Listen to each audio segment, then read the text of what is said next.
Indian مسلمانوں کے لیے ملک کے طول و عرض میں خوب مدارس ہیں، بڑے بھی چھوٹے بھی۔ مسلمان اپنے بل بوتے پر ان مدرسوں کو اللہ کے فضل و کرم سے چلا رہے ہیں، اپنی گاڑھی کمائی سے۔ یہ فخر کی بات ہے۔ رمضان کے مہینے میں آپ سے درخواست کوئی بھی کرے مدرسے کے لیے تو الحمدللہ حسب توفیق تعاون تو کرتے ہیں، اس کو حقیر مت سمجھیے گا، کوئی ایسا سمجھتا بھی نہیں۔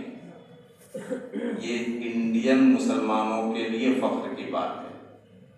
عرب دنیا میں بھی مدارس چلتے ہیں لیکن وہاں کی حکومتیں چلاتی ہیں اور وہاں کی عوام بھی الحمدللہ بہت خوشحال ہے۔ اللہ تعالیٰ سب کو خوشحال بنائے۔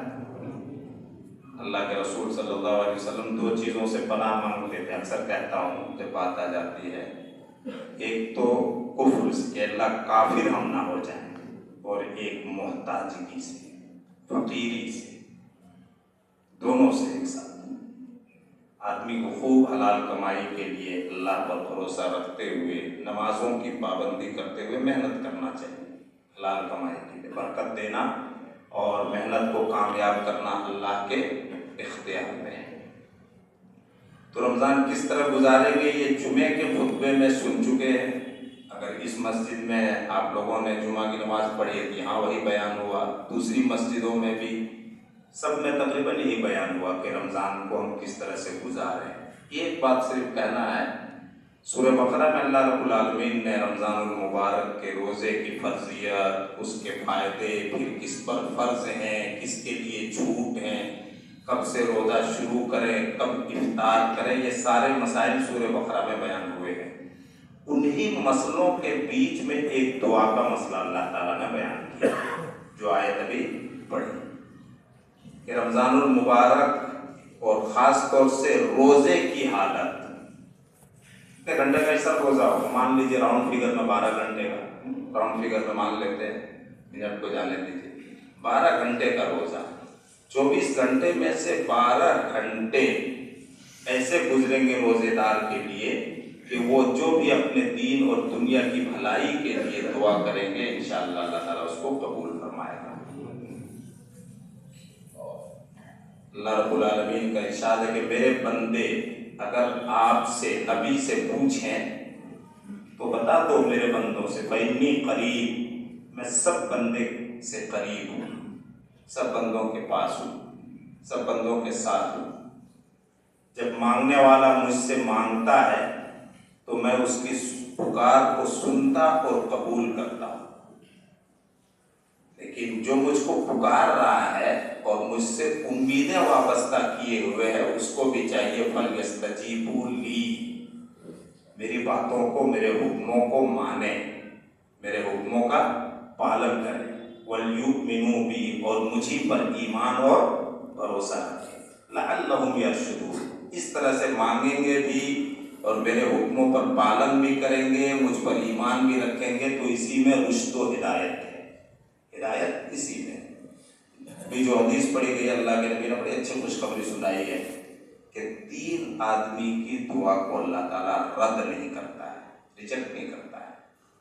ایک تو مسافر کی دعا، شرط ہے کہ خیر اور بھلائی کے لیے دعا ہو، دین و دنیا کی بھلائی کے لیے، شر اور برائی کے لیے، کسی کا نقصان پہنچانے کے لیے، اس کو ناکام کر دے، اس کے کاروبار کو فیل کر دے، اس کو ایسا کر دے ویسا کر دے، یہ سب دعائیں قبول نہیں ہوتی، کرنا بھی نہیں چاہیے۔ کرنے والا اللہ ہے، کس کو ناکام کرے گا، کس کو کامیاب کرے گا، یہ اس کے اختیار کی چیز ہے۔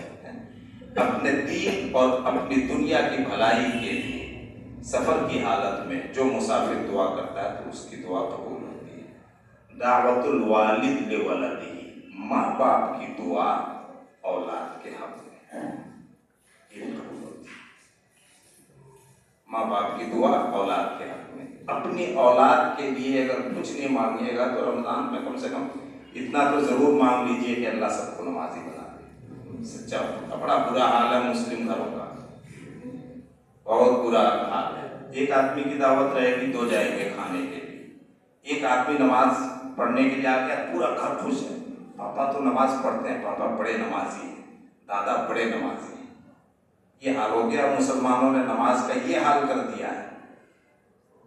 تو اولاد کے نمازی ہونے کی دعا کیجیے، صالح اور نیک ہونے کی دعا کیجیے، اور اس لائق بنا دے ہماری اولاد کو کہ دنیا میں بھی وہ ہمارے کام آئے اور آخرت میں ہماری بخشش اور مغفرت کا ذریعہ بنے.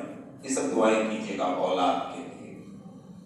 اور دعوت الصائم حتی یفطر، روزے دار کی دعا جب وہ مغرب تک افطار نہیں کر لیتا ہے. 12 گھنٹے مان لیجیے، 12 گھنٹے کا چانس ہم کو ایسا ملے گا جس میں ہم روزہ رکھ کر کے اللہ رب العالمین سے اپنے دین و دنیا کی بھلائی کے لیے جو دعا کریں گے انشاءاللہ تعالی اس کو اللہ رب العالمین قبول فرمائے گا. انہی مختصر باتوں پر آج کی گفتگو ختم کرتے ہیں. رمضان میں عصر کے بعد اور فجر کے بعد جو سال بھر تقریباً چلتا رہتا ہے سلسلہ نصیحت کا، وہ چلے گا.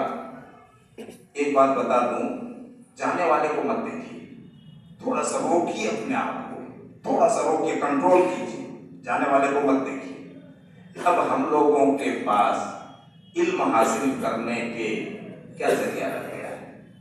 یہ جتنے لوگ یہاں بیٹھے ہیں، کوئی کہہ سکتا ہے کہ میں دین کی کتاب پڑھتا ہوں، ایک آدھ مطالعہ کرتا ہوں، اسٹڈی کرتا ہوں، دین کو سیکھتا ہوں، الا ماشاء اللہ 99.99% غفلت میں. ایک ذریعہ یہ بھی ہے کہ آپ نصیحتیں سن کر کے، قرآن و حدیث کا درس سن کر کے کچھ سیکھ سکتے ہیں، کچھ حاصل کر سکتے ہیں.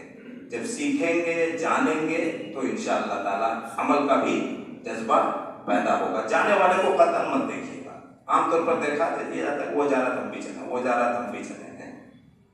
تو اللہ تعالیٰ سے دعا کیجیے گا کہ اللہ ہم سب کو رمضان کا مہینہ صحت و عافیت کے ساتھ نصیب فرما، تندرستی کے ساتھ نصیب فرما، امن و امان اور شانتی کے ساتھ نصیب فرما، اور اس مہینے کے روزے رکھنا ہم سب کے لیے آسان کر دے. روزے رکھنے کی توفیق